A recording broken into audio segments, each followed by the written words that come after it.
হাজারো শহীদের রক্তের সিঁড়ি বেয়ে দীর্ঘ ১.৫ দশকের ফ্যাসিবাদী শাসনের অবসানের পর বাংলাদেশের ২২তম রাষ্ট্রপতি মোহাম্মদ শাহাবুদ্দিন চুপ্পুর মেয়াদকাল জুড়ে ছিল নানা নাটকীয়তা ও বিস্ফোরক মন্তব্য। বাংলাদেশের ইতিহাসে অন্যতম বিতর্কিত রাষ্ট্রপতি ছিলেন চুপ্পু। ক্ষমতা গ্রহণের পর থেকেই তার বিভিন্ন মন্তব্য ও কর্মকাণ্ড বারবার জন্ম দিয়েছে তুমুল সমালোচনার। সবচেয়ে বড় বিতর্কের জন্ম দেন ২০২৪ সালের অক্টোবরে। একটি সাক্ষাৎকারে তিনি দাবি করেন, সাবেক প্রধানমন্ত্রী শেখ হাসিনার পদত্যাগের কোনো দালিলিক প্রমাণ বা পদত্যাগপত্র তার কাছে নেই। ৫ আগস্ট জাতির উদ্দেশ্যে দেওয়া ভাষণে রাষ্ট্রপতি নিজেই পদত্যাগপত্র গ্রহণের কথা বললেও পরবর্তীতে এক সাক্ষাৎকারে তিনি জানান পদত্যাগপত্র তার কাছে পৌঁছায়নি বা তিনি পাননি, জানিয়ে দেশ জুড়ে তোলপাড় সৃষ্টি হয় ও আইনি প্রশ্ন ওঠে। প্রধানমন্ত্রী শেখ হাসিনা রাষ্ট্রপতির কাছে পদত্যাগপত্র জমা দিয়েছেন এবং আমি তা গ্রহণ করেছি।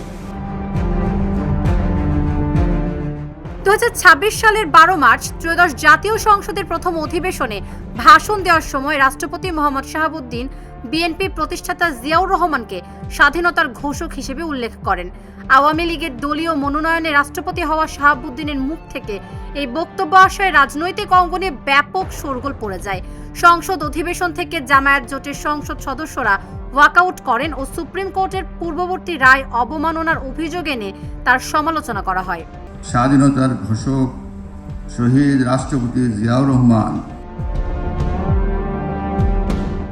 ২০২৬ সালের জুলাই মাসে রাজনৈতিক অঙ্গনে জোর গুঞ্জন ছড়ায় যে লন্ডনে চিকিৎসাধীন থাকার সময় রাষ্ট্রপতি গোপনে শেখ হাসিনার সঙ্গে টেলিফোনে যোগাযোগ করেছেন ও পুনরায় শেখ হাসিনাকে দেশে ফিরিয়ে আনার বিষয়ে কথা বলেছেন। এই অভিযোগের প্রেক্ষিতে তিনি ক্ষুব্ধ হয়ে সংবাদ মাধ্যমে বলেন, কারো মাথা খারাপ হলে কেবল এমন মন গড়া তথ্য ছড়াতে পারে। এটি সম্পূর্ণ ভিত্তিহীন। এই ঘটনাটি বর্তমান সরকারের সঙ্গে তার দূরত্ব আরও বাড়িয়ে দেয়। গত ৩ মাস ধরে মাননীয় প্রধানমন্ত্রীকে সালাম করতে গেলে উনি আমার সালাম নিতেন না। একটি আন্তর্জাতিক সংবাদ মাধ্যমকে দেওয়া সাক্ষাৎকারে রাষ্ট্রপতি অন্তর্বর্তী সরকারের প্রধান উপদেষ্টা ডক্টর মোহাম্মদ ইউনূস ও তার প্রশাসনের বিরুদ্ধে ক্ষোভ উগরে দেন।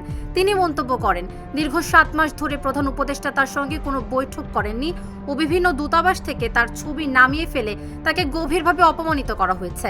তার আর ভালো লাগছে না এবং তিনি নির্বাচন শেষেই পদ থেকে সরে যেতে চান।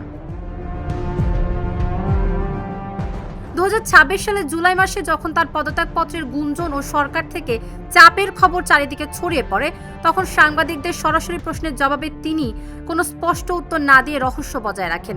তিনি সংক্ষেপে বলেন, আপনারা দেখতেই পাবেন, এটি একটি বিব্রতকর প্রশ্ন। সবশেষ নানা নাটকীয়তার মাধ্যমে ২৪ জুলাই পদত্যাগ করলেন এই বিতর্কিত রাষ্ট্রপতি শাহাবুদ্দিন চুপ্পু।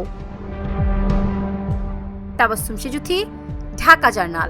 বাংলাদেশের ইতিহাসের এক ঐতিহাসিক মুহূর্ত।